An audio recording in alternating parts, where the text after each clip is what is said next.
پھر آپ پراپرٹی کے اوپر مزید ٹیکسز لگائیں. جو تنخواہ دار طبقہ آپ کو کیا ہے بیچارے پاکستان میں کوئی ایسا کام تو ہونا چاہیے نا. مجھے کل کوئی کہہ رہا تھا کہ یار یہ جو سولر آپ کیوں نہیں لگاتے ہیں, تو میں ہاں صاحب مجھے کہتا ہاں آپ کو پتہ ہے سولر کچھ دن لگے گا پھر اس کے بعد اس پر ٹیکس لگ جائیں گے, تو بات ہوئی جو مراد یعنی ہضم ہوتی نہیں ہے یہ مراد کہ کسی پاکستانی کو کوئی سہولت ملے. اب تنخواہ دار بندہ جو ہے وہ اگر 1 لاکھ بھی تنخواہ لیتا ہے نا تو نہیں پورا ہوتا ہے, بہت مشکلات ہیں. یہاں 50,000 کے اوپر بھی ٹیکس لگ گیا.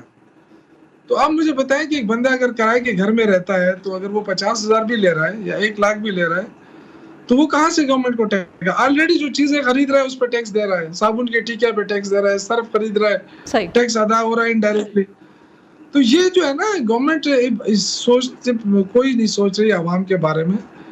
یہ جو رویہ انہوں نے اپنایا ہے کہ جی کوئی مرے تو مرے, لیکن گورنمنٹ جو ہے وہ خوشحال رہے اور جو گورنمنٹ کے اندر جو لوگ بیٹھے وہ خوش رہیں. تو یہ جو رویہ ہے میرے خیال سے مجھے بہت ہی افسوس ہوا. میں جب یہ بجٹ کا وہ دیکھا, میں نے کافی دنوں سے میں اسٹڈی کر رہا تھا, لیکن اب چونکہ 1 جولائی سے امپلیمنٹ ہوگا تو ٹھیک ہے. آئی ایم ایف تو 2 مور کا مزید مطالبہ کر رہی ہے. اب گیس اور جو بجلی کی قیمتیں ہیں مزید بڑھانے کا مطالبہ آئی ایم ایف کی جانب سے کیا جا رہا ہے. نادر قبول صاحب, اب بجٹ کو لے کر کے آپ پہلے ناراض تھے, پھر آپ کو منا لیا گیا, آپ کے جو تحفظات تھے مطالبات تھے ان کو کسی نہ کس طرح سے حکومت نے منظور کیا, لیکن یہ جو مہنگائی کا ملبہ ہے کیا اپنے سر لیں گے آپ اس کو؟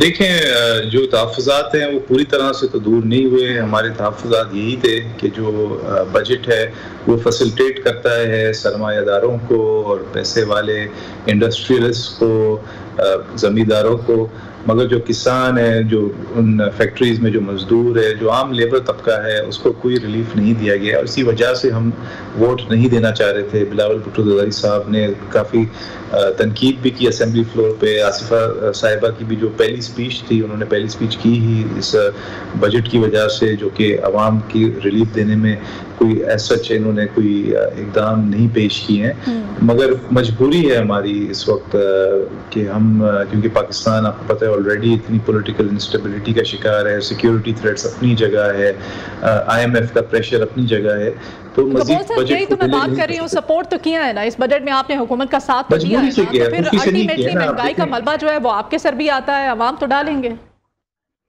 دیکھیں ہماری جو 2 حکومتیں ہیں وہ سندھ میں اور بلوچستان میں ہیں, سندھ اور بلوچستان دونوں میں ہم جو کوشش کر رہے ہیں کہ عوام کو فری بجلی دی جائے, عوام کے اوپر جو سب سے غریب طبقہ ہے اس پہ ٹیکسز نہیں بڑھا جائے, اور جو لیبر طبقہ ہے ان کی جو تنخواہیں سب سے زیادہ سندھ صوبے میں ہی پروپوز کی گئی ہیں. تو ہم جہاں پہ کر سکتے ہیں عوام کو ریلیف دے سکتے ہیں وہاں پہ دینے کی کوشش کر رہے ہیں. وفاق میں ہماری مجبوری تھی, ہمیں گورنمنٹ چلانے کے لیے. قبول صاحب, آپ مجبوری کا لفظ 2 بار استعمال کر چکے ہیں, ایسی کیا مجبوری تھی آپ کی؟ محسن شاہ نواز مجبوری ہی نا کہ اگر ان کی سٹیٹمنٹ جو ہے وہ آپ کو یاد دلاتی چلوں, انہوں نے کہا کہ پھر ہم دونوں نون لیگ کو اور پاکستان پیپلز پارٹی کو ڈیالہ جیل میں جانا پڑے گا. دیکھیں جو روایت رہی ہے وہ تو انفارچونیٹلی بہت بری رہی ہے کہ جو بھی حکومت میں آتا ہے اس کو بعد میں جیل میں جانا ہی پڑتا ہے. آصف زرداری صاحب جو آج صدر ہاؤس میں بیٹھے ہوئے ہیں وہ ایسے تو نہیں صدر پریزیڈنٹ ہاؤس میں گئے, وہ جیل کاٹ کر ہی گئے ہیں. تو یہ تو پاکستان کی ہسٹری میں ہے کہ آپ کبھی پرائم منسٹر ہاؤس میں ہوتے ہیں, کبھی پریزیڈنٹ ہاؤس میں ہوتے ہیں, پھر جیل جانا ہوتا ہے. سیاستدان کا کہتے ہیں نا کہ سیاستدان کا جو سسرال ہے وہ جیل ہی ہوتا ہے. یہ ایک بدقسمتی ہے مگر ایک یہ کڑوا اور سچ بھی ہے, حقیقت بھی ہے. تو اڈیالہ میں کون جائے گا دیکھتے ہیں. فی الحال تو جنہوں نے پاکستان کو اس مشکل کھڈے میں دھکیلا ہے وہ فی الحال اڈیالہ جیل میں ہے اور وہ ڈیل کرنے کی سندھو صاحب اب یہ کہا جا رہا ہے, گبول صاحب کہہ رہے ہیں کہ جو حکومت میں ہوتا ہے, جو وزارت عظمیٰ کی کرسی پہ ہوتا ہے, پھر اس کے بعد اس کو جیل میں جانا پڑتا ہے. کیوں آپ ان کو بھی ڈرا رہے ہیں, یہ آپ کی طرف اشارے کر رہے ہیں, کہ ہو کیا رہا ہے؟ گبول صاحب بھائی ہیں, بدقسمتی ہے ہمارے اس سیاست کی کہ بے وجہ مقدمات لوگوں پہ بنا دیے جاتے ہیں, جن میں سے کچھ سچ ہوتے ہیں کچھ نہیں ہوتے. لیکن یہ کلچر کچھ کلچر ایسے ہیں جن کو ختم بھی ہونا چاہیے. مطلب یہ جس طرح ابھی بات کر رہے تھے کہ بول صاحب کہ جو جیل میں ڈیالہ جیل میں بیٹھے ہیں، آپ کو پتہ ہے کہ جو کچھ بھی انہوں نے کہا تھا خان صاحب نے کہ اگر مجھے گرفتار کیا گیا تو آپ اس کے ریپرکشنز دیکھیں گے کیا ہوگا یہاں پہ، اور پھر وہی ہوا 200 سے زائد فوجی تنصیبات پہ انہوں نے حملہ کر دیا. آج تک ٹھیک ہے آپ کہتے ہیں، ہم بھی اعتراض کرتے ہیں بہت ساری باتوں پہ کرتے ہیں، بٹ آپ سخت سے سخت بات بھی نرم لفظوں میں کہہ سکتے ہیں. تو باقی کوئی نہیں، یہ جیل یا ریل یہ تو کوئی مولانا نصر اللہ خان جو ہوتے تھے، مولانا کہہ رہا ہوں نصر اللہ خان صاحب بہت بڑے بابا جمہوریت ہم ان کو کہتے تھے، تو وہ ہمیشہ کہتے تھے کہ وہ بندہ سیاستدار ہی نہیں ہے جو کبھی جیل میں نہیں گیا یا ریل میں نہیں گیا. تو یہ تو چلتا رہتا ہے، کوئی بات نہیں ایسی. This is the part of the politics. But کسی کو بے گناہ کسی بندے کو جیل میں نہیں جانا چاہیے. یہ میں ذاتی طور پہ آپ سے کوئی بھی ہو اگر اس نے کوئی گناہ نہیں کیا تو اس کو جیل میں نہیں جانا چاہیے. اگر کیا تو پھر عدالتیں جانے اور بندہ جانے اور میرٹ پہ جو بھی ہو فیصلے ہوں. اس میں ہماری جوڈیشری کا بھی بہت بڑا رول ہونا چاہیے کہ جو بھی ججمنٹس ہیں جو بھی ہے وٹ ایور. آج کل دیکھیے چیف جسٹس صاحب کے خلاف بات کرتے تھے میرے بھائی شوکت یوسف صاحب کی جماعت والے اسلام آباد والے، آج کل ان کو دھڑا دھڑ سے ریلیف ملتا ہے. صبح ان کا کیس جاتا ہے، شام کو لگا ہوتا ہے دوسرے دن. لیکن کوئی بات نہیں، ٹھیک ہے، اسپیڈی ٹرائل ہونا چاہیے، اسپیڈی انصاف ملنا چاہیے. دوسرا یہ جیل میں جو بات دوسری کر رہے ہیں، انہوں نے سپریم کورٹ سے اسٹے لیا ہوا ہے جو 9 مئی والے مقدمات ہیں. ٹھیک ہے، آپ کہہ رہے ہیں مقدمات کے سچا ہونا ضروری ہے جیل میں جانے کے لیے، تو پھر بانی پی ٹی آئی پہ جو مقدمات ہے وہ سچے مقدمات کی وجہ سے جیل میں ہیں؟ جی آپ دیکھیں جو اس کا تھا اپنا، وہ ابھی سپریم کورٹ میں چلے گئے ہیں اپنا نیب والے، وہ جو ملک ریاض نے جو کتنے ملین 190 ملین پاؤنڈ جو تھرو سپریم کورٹ کے کر کے ڈیم کے کر کے، ختم کر دیں. آپ نیب کی باتیں کر رہے ہیں، آپ کی اتحادی، آپ کی حکومت کی اتحادی جو ہیں وہ تو نیب کو ختم کرنے کے اسمبلی فلور پہ کھڑے ہو کے باتیں کر رہے ہیں. وہ کہہ رہے ہیں کہ نیب کو ہونا ہی نہیں چاہیے. ہمارے لیے بہت قابل احترام ہے آصف علی زرداری صاحب، بلاول صاحب، آصفہ صاحبہ، گبول صاحب، بہت قابل احترام ہے. اور ان دونوں پارٹیوں کی، ہماری پارٹی کی اور ان کی پارٹی کی ایک بہت بڑی سٹرونگ، پیپلز پارٹی کو آپ کو پتہ ہے کتنے شہیدوں نے قربانیاں دی ہیں. اسی طرح میاں نواز شریف کو زبردستی جلا وطن کیا جاتا ہے، اس کی بیٹی کو اس کے سامنے گرفتار کر لیا جاتا ہے، اور اس کے بھائی کو 44 ماہ حمزہ صاحب جیل میں رہتے ہیں، میاں شہباز شریف صاحب جیل میں رہتے ہیں.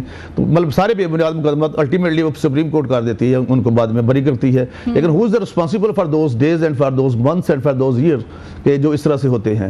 تو پرابلم از دیٹ ابھی یہ جو کل بھی ہوا ہے، میں آخر اس کے پرسنلی میرا ویو کچھ اور ہو سکتا ہے، لیکن یہ عدت اور مدت کا کیس ان کی نہ عدت پوری ہوئی تھی نہ مدت پوری ہوئی. لیکن میں اس پہ زیادہ کمنٹ نہیں کروں گا کیونکہ میں پرسنلی میرا اس کے بارے میں کچھ اور ویو ہے، میری جماعت کا ویو یا کوئی اور ہو سکتا ہے. تو یہ اگر کوئی ٹھیک ہے، اگر کسی نے جرم کیا تو وہ سزا بھگتے، اگر نہیں کیا تو اس کو باہر آنا چاہیے، سمپل. اچھا، شوکت یوسف زئی صاحب وہ کہہ رہے ہیں کہ سزائیں بالکل صحیح ہو رہی ہیں، اور عدت میں نکاح کیس کے حوالے سے انہوں نے کہا کہ نہ عدت پوری ہوئی تھی نہ مدت پوری ہوئی تھی. اور دوسری جانب یہ پاکستان تحریک انصاف کے اندر جو پھوٹ اور تقسیم ہے، اس پہ کیا کہیں گے آپ؟ کس طرح سے مقابلہ کریں گے ان لوگوں کا، ان لوگوں کے الزامات کا، ان کی باتوں کا؟ آپ کی اپنی پارٹی میں فارورڈ بلاک بننے کی تیاریاں ہو رہی ہیں.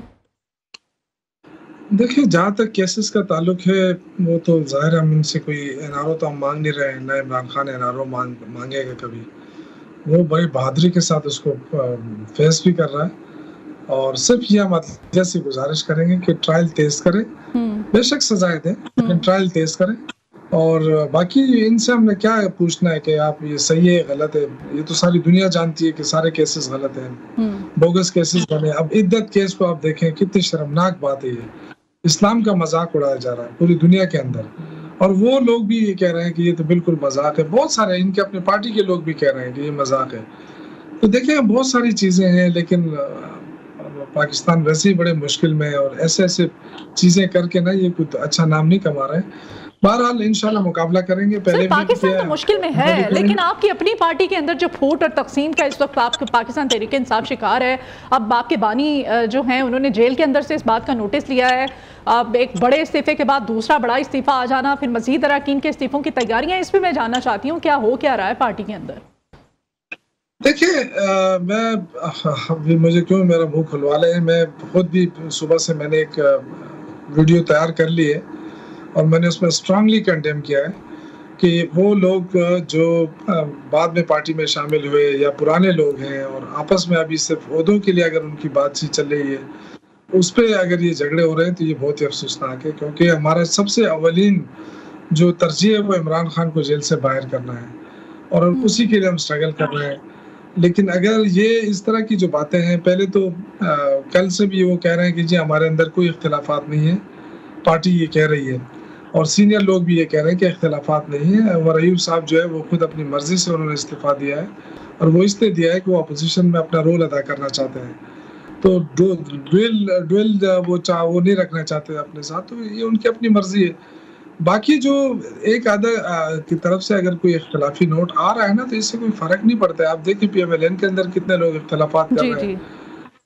محمد زبیر کو دیکھیں، اس نے کیا کیا انکشافات نہیں کیے ہیں. یہ انکشافات ابھی پی ٹی آئی کی طرف سے تو کوئی انکشاف نہیں آیا ہے، لیکن آپ ادھر سے دیکھیں تو مفتاح اسماعیل یہ سارے یا تو ان کو نکال دے پارٹی سے، اگر پارٹی سے نہیں نکالتے تو پھر تو ظاہر ہے وہ جو بات کر رہے ہیں ان کو ڈینائی بھی نہیں کیا انہوں نے. شوکت یوسف صحیح صاحب، پورے پاکستان کی تو خیر بعد میں بات کرتے ہیں جہاں سے آپ کی حکومت ہے، جس صوبے کے اندر، اس صوبے میں جو پولیس ہے، یہ وہاں کے جو وزیر اعلیٰ ہے علی امین گنڈاپور صاحب، انہوں نے جب نئی وزارت اعلیٰ کے منصب پر فائز ہوئے تھے تو انہوں نے خطاب کیا تھا، لوگوں سے کہا تھا کہ آپ کس سے کوئی رشوت مانگے تو آپ اس کا سر پھاڑ دو، میں اجازت دیتا ہوں. یہ تو صورتحال ہے، لیکن ان کی عوام نے تو سنی نہیں. مجھے لگتا ہے کہ بھی پولیس نے سن لی ہے. وہ کہتے ہیں نا کہ آئینہ ان کو دکھایا تو برا مان گئے.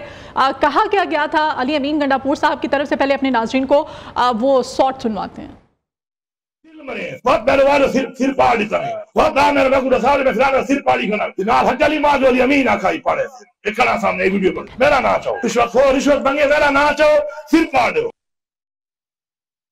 سر پھاڑ دو جو رشوت مانگے، یہ وزیر اعلیٰ کی طرف سے کہا گیا تھا. اب کے پی کے پولیس جو ہے اس نے اپنے وزیر اعلیٰ جو ہیں ان کی بات سن لی ہے. ان کی جانب سے ہمارے اینکر پرسن ہیں ہمارے پروگرام کے، جب وہ وہاں پہ گئے، ایک تھانے کے اندر بجلی چوری ہو رہی تھی، وہاں پہ جب انہوں نے جا کے پروگرام کرنے کی کوشش کی تو پوری ٹیم پہ تشدد کیا گیا ہے، اینکر کا سر پھاڑ دیا گیا ہے. اینکر اس وقت کریٹیکل حالت میں ہے. شوکت یوسف صحیح صاحب کیا کمنٹ کریں گے اس پہ آپ؟ دیکھیں میرے خیال سے صحافت کا اپنا ایک فریضہ ہوتا ہے، اور میں خود 18 سال تک صحافت کی ہے. ہم جہاں بھی جاتے تھے پہلے اجازت طلب کرتے تھے کہ جی ہم نے یہ کوریج کرنی ہے.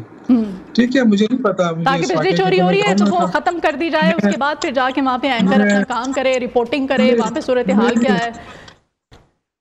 دیکھیں اگر یہ کسی بھی دنیا میں اگر اس طرح کی اجازت ہے تو میں تو اس کی ڈینائی نہیں کر رہا ہوں. میں تو خود اس وقت صحافت میں نہیں ہوں. میں تو کہہ رہا ہوں کہ اگر صحافیوں کو تو آزادی ہونی چاہیے اور میں تو اس کے حق میں ہوں، لیکن میں یہ کہہ رہا ہوں کہ ہمیں جو سکھایا جاتا تھا کہ آپ جو ہے نا کسی بھی جگہ آپ کوریج کرنا چاہیں تو پہلے اجازت ضرور لیں. یہ ہمیں سکھایا جاتا ہے جرنلزم میں. میں چونکہ گاؤں میں تھا، مجھے علم نہیں ہے کہ کیا ہوا ہے، واقعہ کا مجھے نہیں علم ہے. اگر ہے تو میں خود بھی ان کے پاس چلا جاؤں گا. سر جرنلزم میں یہ بھی سکھایا جاتا ہے آپ کو؟ جرنلزم میں نے بھی سیکھی ہے. آپ اپنی جرنلزم کی بات کر رہے ہیں کہ جو حق اور سچ ہے آپ نے وہ عوام کو دکھانا ہے، وہ سامنے لے کے آنا ہے. اور اگر وہاں پر جرنلسٹ پہنچ جاتا ہے تو ڈزنٹ مین کہ آپ اس کو چھپانے کے لیے اپنی کرتوتوں کو آپ اس پہ اتنا بے ایمانہ تشدد کریں. کیا کیفر کردار تک پہنچائیں گے جو ملوث ناصر ہے؟ میں کوئی ان کی طرفداری نہیں کر رہا ہوں. اگر کیا ہے تو غلط کیا ہے. میں تو آپ سے کہہ رہا ہوں، مجھے نہیں اس واقعے کا علم نہیں ہے. میں تو آپ سے کہہ رہا ہوں کہ وہ اگر ہوا ہے غلط کیا ہے، لیکن ہمیں خود بھی اپنا احتساب کرنا ہوگا. جس طریقے سے بہت سارے چینل صرف اپنے ریٹنگ بڑھانے کے لیے بہت ساری جگہوں پہ آپ دیکھیں نا خواتین کے اندر گھس جاتے ہیں، کیا کیا نہیں ہوتا ہے. ٹھیک ہے، بہت ساری چیزیں اچھی بھی ہیں اور وہ بہت اچھی ہیں، مطلب میں اس کو بڑا اپریشیٹ بھی کرتا ہوں. کبھی کبھی میں بیٹھتا ہوں دیکھتا ہوں رپورٹس وغیرہ. سر آپ ریٹنگ کو چھوڑیں، آپ ریٹنگ کو چھوڑیں. تھانے کے اندر بجلی چوری ہو رہی تھی، میں آپ کو بتاتی ہوں. اس تھانے کے اندر کے پی کے بجلی چوری ہو رہی تھی. جب ہم تک یہ خبر پہنچی بابسوخ ذرائع سے، وہاں پہ جب ہمارا اینکر پہنچا، اس نے رپورٹنگ کرنے کی کوشش کی، اپنے عوام تک یہ حقائق پہنچانے کی کوشش کی، تو تب یہ تمام تر صورتحال ہوئی. اس میں ریٹنگ کا سین کہاں؟ میں نے آپ سے کہا کہ میں کوئی ان کا طرفداری نہیں کر رہا ہوں، ان کا ترجمان ہوں. بجلی چوری ہو رہی ہے تو بالکل وہ ان کو سزا بھی ملنی چاہیے. جو علی امین گنڈاپور صاحب نے کہا تھا، میں تو محض یہ کہہ رہی ہوں کہ عوام نے تو سنی نہیں سر پھاڑنے کی، لیکن کے پی کے پولیس نے ضرور سن لی ہے اور صحافیوں کے سر پھاڑنے شروع کر دیے گئے. ناظرین گرامی، پروگرام میں ایک بریک لیتے ہیں، بریک کے بعد دوبارہ حاضر ہوتے ہیں. ناظرین آپ ہمارے ساتھ رہیں. ویلکم بیک ناظرین. پروگرام میں بات کریں گے مریم نواز شریف صاحبہ کے جو وزارت اعلیٰ کے 100 دن ہیں، اور مریم نواز شریف صاحبہ کہتی ہیں کہ میں نے جو 100 دن میں کیا ہے، یہ پاکستان پیپلز پارٹی ہو چاہے پاکستان تحریک انصاف ہو، یہ لوگ 300 دنوں میں بھی وہ نہیں کر سکتے ہیں. تو گبول صاحب کیا کہیں گے اس کانفیڈنس پہ اور جو انہوں نے ڈیلیور کیا؟ بہرحال پنجاب کے اندر جو صورتحال ہے وہ کہہ رہی ہیں کہ آپ اپنے صوبوں کو دیکھ لیں، میرا صوبہ دیکھ لیں، میری کارکردگی بہت بہتر ہے. دیکھیں ہمیں بہت خوشی ہوئی تھی جب مریم نواز صاحبہ وزیر اعلیٰ بنی تھی. کسی بھی صوبے کی پہلی وزیر اعلیٰ تھی، اور پاکستان پیپلز پارٹی جیسے کہ آپ کو پتہ ہے کہ ہمیشہ سے خواتین کو مین اسٹریم میں لانے میں، انکلوژن، ان کو امپاور کرنے میں بلیو کرتی ہے. اسپیشلی جو ایک روایت شہید محترمہ بینظیر بھٹو صاحبہ نے رکھی تھی پہلے کسی بھی اسلامی ملک کے پرائم منسٹر بن کے، تو مریم نواز صاحبہ نے پاکستان کے کسی بھی صوبے کی جب پہلی سی ایم بنی تو ہمیں بڑی خوشی ہوئی تھی. مگر یہ دیکھیں اس طرح کی جو باتیں ہیں یہ فیکٹ پہ بیسڈ ہونی چاہیے. فیکٹ یہی ہے کہ اس وقت سندھ میں سب سے زیادہ اس وقت آپ کہہ سکتے ہیں کہ انفراسٹرکچر ڈیولپمنٹ بھی ہو رہی ہے. سندھ کی جو ہیلتھ کیئر ہے اس کی مثالیں ملک سے باہر بھی دی جا رہی ہیں، اسپیشلی جو free of cost health care NICVD میں دیا جا رہا ہے. اس کے علاوہ ہم نے جناح ہاسپٹل میں سائبر نائف ٹیکنالوجی کو انٹروڈیوس کیا ہے. پھر جو ہماری ہیلتھ منسٹر ہیں عزرا پیچو صاحبہ، وہ بڑے انوویٹیو قسم کے آئیڈیاز لا رہی ہیں ہیلتھ کیئر کے اندر. تو ہیلتھ کیئر میں تو سندھ کا صوبہ سب سے آگے ہو چکا ہے، انفراسٹرکچر میں آگے ہے. اس کے علاوہ پبلک پرائیویٹ پارٹنرشپ کی مثالیں تو خود PTI کے جو نون لیگ کے جو فائنانس منسٹر ہے اورنگزیب صاحب، انہوں نے خود اس کا مثالیں دی ہیں اس کی. اور بھی ان کے جو لیڈران ہیں وہ خود مثالیں دیتے ہیں کہ سندھ کے اندر جو پبلک پرائیویٹ پارٹنرشپ کے تحت جو ڈیولپمنٹ ہوئی ہے وہ باقی صوبوں کو ہی صرف نہیں بلکہ وفاق کو بھی اس کو کاپی کرنا چاہیے، کیونکہ اس کی وجہ سے نہ صرف ہیلتھ کیئر میں بلکہ پاور جنریشن کے اندر بھی بہت امپروومنٹ آئی ہے. ابھی پچھلے دنوں میں بھی ہم نے نیا آپ سمجھے پاور جنریشن کے پلانٹ اور گرڈ میں تقریباً 3000 میگا واٹ انکریز کرنے کا ایک بنیاد رکھی ہے. اس کے علاوہ بہت ساری ایسی چیزیں ہیں، چاہے ایجوکیشن میں اگر آپ دیکھ لیں، اس کے علاوہ ڈیمز ہم نے بنائے ہیں جگہ جگہ. تو آپ بھی گنوایا کریں نا، آپ لوگ کیوں نہیں ٹک ٹاک بناتے ہیں، کوئی ایسی ویڈیوز، کوئی سوشل میڈیا پہ کوئی کیمپینز کو کیوں لوگوں کو بتایا کریں؟ آپ کہہ رہے ہیں کہ آپ نے اتنا کام کر رہے ہیں آپ سندھ کے اندر. دیکھیں ٹک ٹاک پہ جہاں تک میں ٹک ٹاک کی بات کروں گا، ٹک ٹاک میں تو ظاہر سی بات ہے میں PTI کو صحرا دوں گا. نمبر 1 تو PTI ہے ٹک ٹاک پہ. PTI کے نام نہیں چھوڑتے آپ لوگ.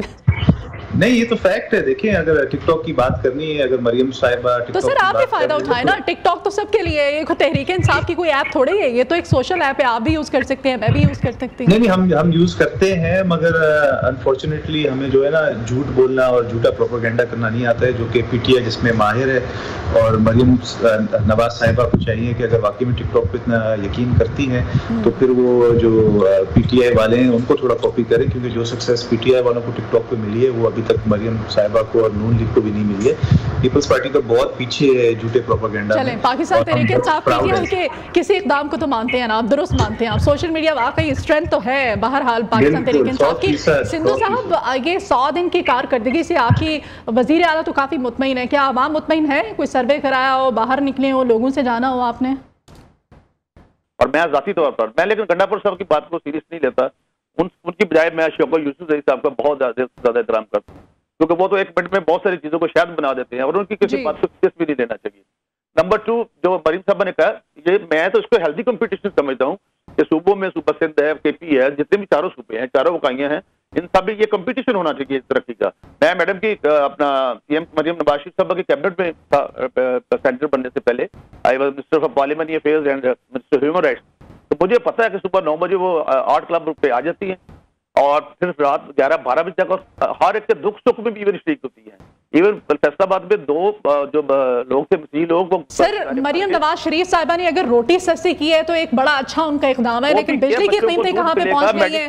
بجلی کی قیمتوں میں آپ نے کہا تھا، انہوں نے وعدہ کیا تھا، ان کی سپیچ جو ہے وہ موجود ہے، انہوں نے کہا تھا کہ 300 یونٹ تک آپ بجلی فری دیں گے. آپ نے تو 300 گنا بجلی کی قیمتیں بڑھا دی ہیں، آپ مزید بھی بڑھانے جا رہے ہیں. دیکھیں مجھ سے ایک بات سنیں پلیز، اس میں ہمیں کئی دفعہ ترقی کے لیے، خوشحالی کے لیے کڑوا گھونٹ جو بننا پڑتا ہے، لیکن جو اچھی چیزیں ان کو تو کم سے کم اپریشیٹ کریں. میں میرے بھائی ہیں قبول صاحب، جو PTI کی گورنمنٹ تھی، انہوں نے محترمہ بینظیر بھٹو شہید کا نام چینج کر دیا اس کارڈ سے. مریم صاحبہ نے اور میاں شباشی صاحب نے دوبارہ کہا کہ نہیں وہی نام چلے گا جو محترمہ شہید کے نام پہ تھا. اس کے علاوہ میڈیسن انہوں نے بند کی تھی، میڈیسن فری مل رہی ہے. اور جو کچھ صحت کے کارڈ پہ، چونکہ میں خود وزیر صحت بھی رہا ہوں 2013 میں، اس وقت شوکت یوسف زئی صاحب بھی وزیر صحت تھے KP میں، جو کچھ اس کے نام پہ انہوں نے کیا اور پرائیویٹ ہاسپٹلوں میں ادھر ادھر، آپ کو جب وہ آڈٹ آئے گا تو آپ حیران رہ جائیں گے کہ کتنا فراڈ ہوا ہے. میڈم نے کیا کیا، لوگوں کو موٹر سائیکلیں مل رہی ہیں، خواتین کو ساتھ انکریج کیا جا رہا ہے، کیونکہ آل سیگمنٹ آف سوسائٹی جو ہے. میں نے ابھی آپ کو بتایا کہ 2 مسیحی جو تھے وہ گٹر میں گر کے بیچارے مر گئے دوران ڈیوٹی، ان کے گھر پہنچی، میں ساتھ تھا ان کے. اللہ کرے کہ مسائل جلد حل ہو جائیں، ہم دعا بھی کرتے ہیں اور امید بھی کرتے ہیں. شوکت یوسف زئی صاحب، یہ جو پاکستان تحریک انصاف کے بانی آپ کے ہیں، انہوں نے جیل کے اندر سے جو نوٹس لیا ہے، فارورڈ بلاک بننے جا رہے ہیں، استعفوں پہ استعفے آ رہے ہیں، اس تمام تر صورتحال پہ آپ کیا کہیں گے؟ کوئی نئی اسٹریٹجی بننے جا رہی ہے پاکستان تحریک انصاف کی؟